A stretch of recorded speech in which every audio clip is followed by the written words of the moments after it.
We have another terrific show and an amazing guest here for you today. And we are really jumping into what it means to drive climate neutral or negative, even climate solutions.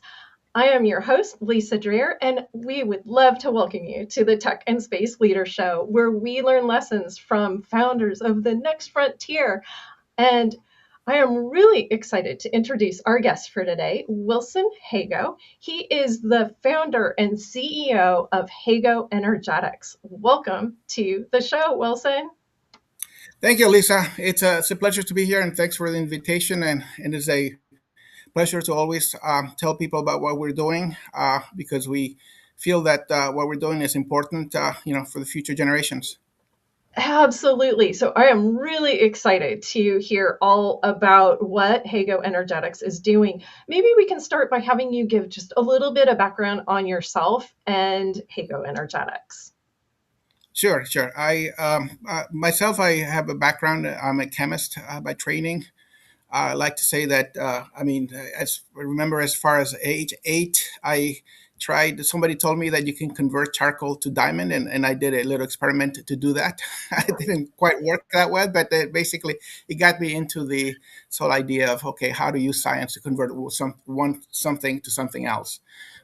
Since graduate school, my degree in physical chemistry, I've been worked for a company as an industrial chemist in a different variety of different sectors. One of them being electrochemist as a battery chemist, but also just as a fuels renewable energy expert. Particularly in the conversion of biomass to something to useful chemicals. So that's the genesis of the company that we have today. Excellent. So, can you walk us through the core technology for Energetics? Why can't I say that? And Yeah. specifically, I guess, how it transforms greenhouse gases into usable resources. Yeah, so the basics of the technology is basically okay. At the underlying, how do we convert something that's wasteful to something that's useful?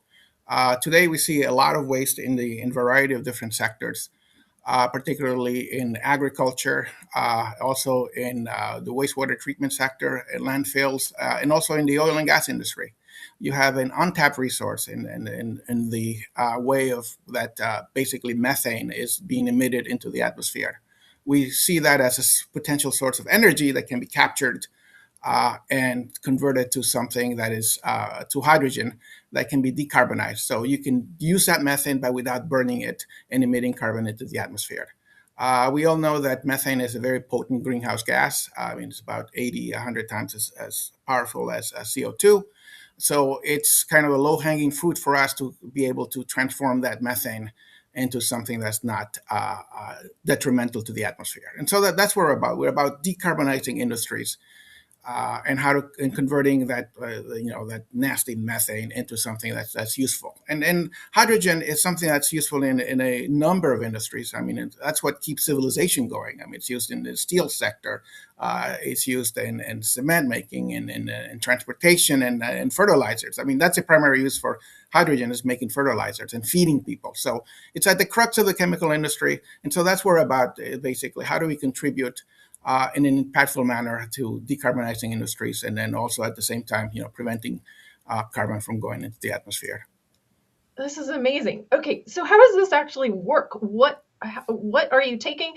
What are you doing to it, and how are you turning it into, I guess, carbon negative hydrogen and carbon enriched biochar? Yeah, so it's all in the process of, okay, we have to capture the methane first, and then we have to, and usually the methane that we capture is in the form of mixing with other things. For example, and if we capture it from a farm that has a lagoon pit, you have a material, the common is decomposing and emitting all of this methane along mixed in with carbon dioxide and other things like hydrogen sulfide. So you have to capture that biogas, and then you have to take out the methane from that. That's the first order of business, and so that's usually called a biodigester. And then the second order of business is to route that methane through our reactor. And our reactor, what does is decomposes that methane to hydrogen, and carbon.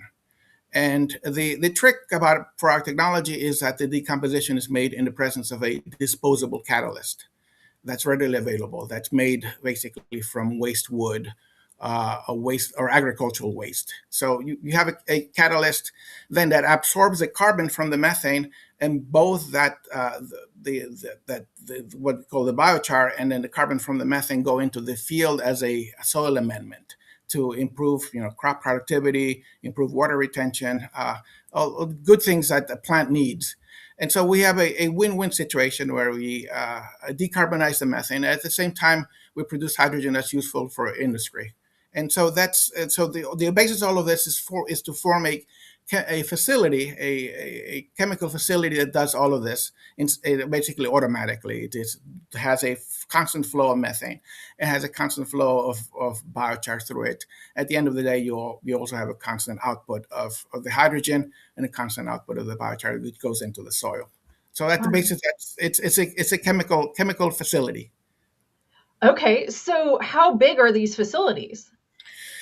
They can be pretty big at the moment. We are working with a couple of projects. One of them is in Saudi Arabia, and then the other one is in the Bakersfield area. They're going to be on kind of on the level of the one in the Bakersfield is going to be around 300 kilograms a day, and then the one in Saudi Arabia is going to be several tons a day Oh my gosh. of hydrogen production. Wow, that is amazing. That is amazing. How does the process that you're using, that thermochemical process, differ from a traditional, I guess, green hydrogen or blue hydrogen in terms of the energy consumption and the cost? Yes, right. So the people love to talk about colors, and I guess it's something to simplify it. But at the end of the day, what matters is the footprint or the life cycle analysis that you can attach. And basically, how does this process ultimately? How much does it emit? Per unit of production of hydrogen produced. So green hydrogen is hydrogen that's made from electrolysis, so the decomposition of water and typically you use renewable energy for to do that, solar or wind or something along those lines with a very low carbon footprint. The cost of electrolysis can vary quite a bit depending on location. Usually, I think on the average, it's about $6 a kilogram. And then blue hydrogen is the hydrogen that's generated from a process called steam methane reforming, which produces a lot of CO2. But that CO2 is captured and put into an aquifer, basically buried underground, so that it doesn't do any damage. And that the cost for that is usually $1 or $2 less than green hydrogen, just because you're relying on an old process that's well proven and it's been around for a century. The new wrinkle in that is that you're putting you're capturing the CO2 and burying it. So our process, the methane pyrolysis process, you're preventing also carbon from going into the atmosphere like blue hydrogen, but we're putting that carbon in solid form. So it's being buried, in the soil where it does actually something good. Unlike blue hydrogen, where you just have compressed carbon dioxide and that is buried into a salt mine or something that will keep it for a very long time. So that's the fundamental difference between our approach and then something like that. Plus we expect the cost of production to be lower than blue hydrogen, a little bit lower. So we're talking about $2 to $3 a kilo ultimately. Wow, that is amazing. Okay, so you have described what you're doing as carbon negative. How do you actually get to carbon negative? Yeah, so it's all in the accounting and the kind of established rules of accounting, and our process was looked at. I should just say proviso that the carbon negativity it only relates as if you're starting with biogas, because then you're preventing something that would ordinarily have gone into the atmosphere and basically doing something with it. The carbon activity comes from two processes. One is the formation of the biochar.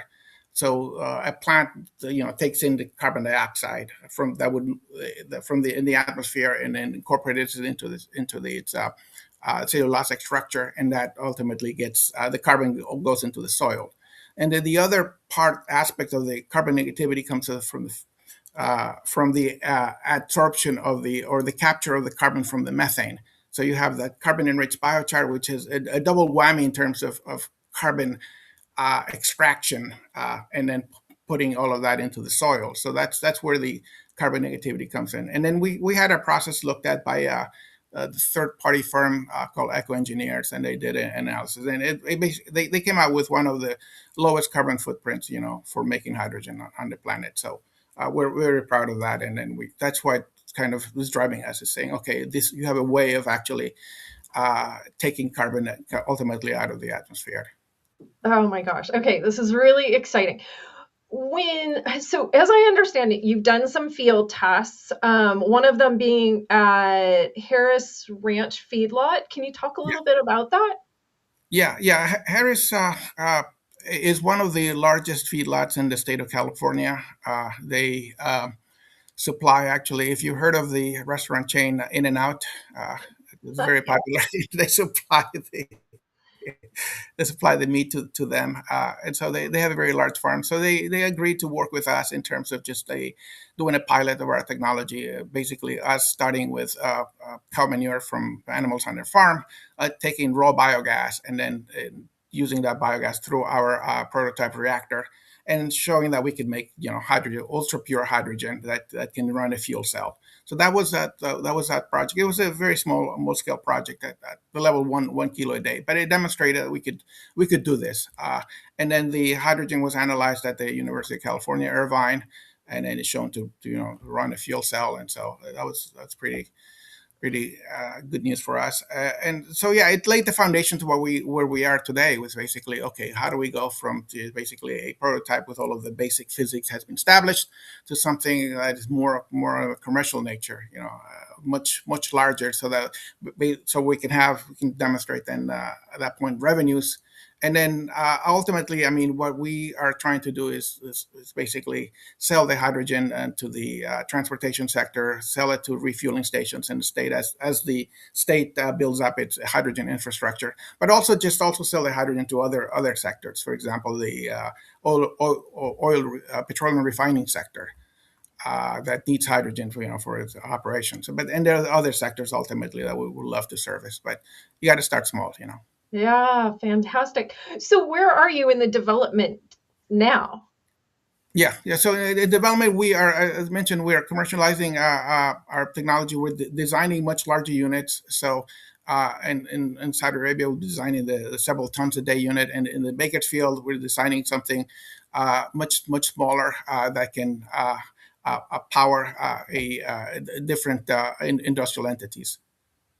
Wow. Okay. So what's the big vision? Where do you see this going? Do we end up That's with that's a good question. The vision is ultimately, I mean, the United States is the world's biggest producer of natural gas, and so our vision is that I mean, it's huge reserves of natural gas.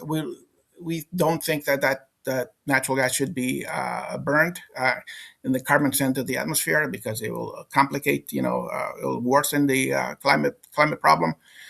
So our vision is ultimately to decarbonize the entire natural gas industry, because ultimately that carbon should never go into the atmosphere; it should go into the soil, and so that's our vision.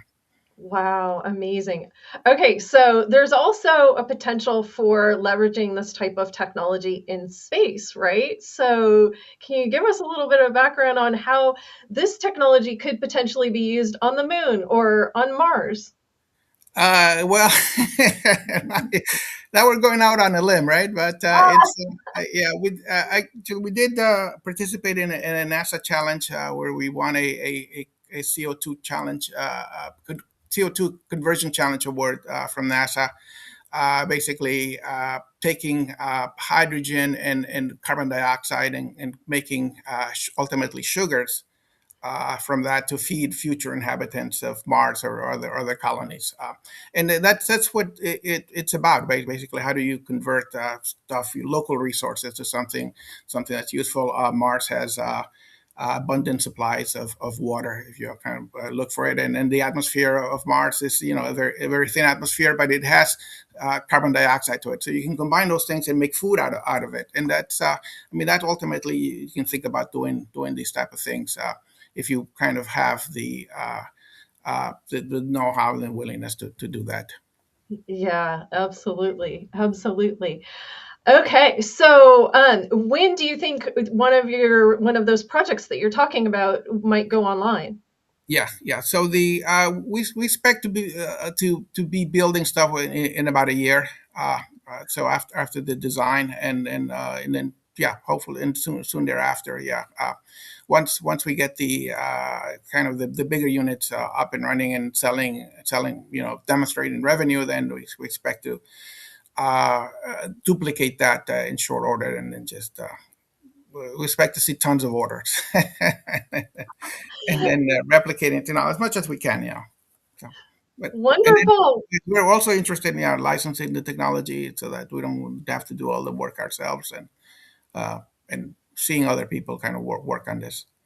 Sure. Fantastic. Yeah, you could definitely expand faster that way. So wonderful. Well, thank you so much for making time to be here today, Wilson. Can you tell us if somebody is interested in learning more about Hago Energetics, what should they do?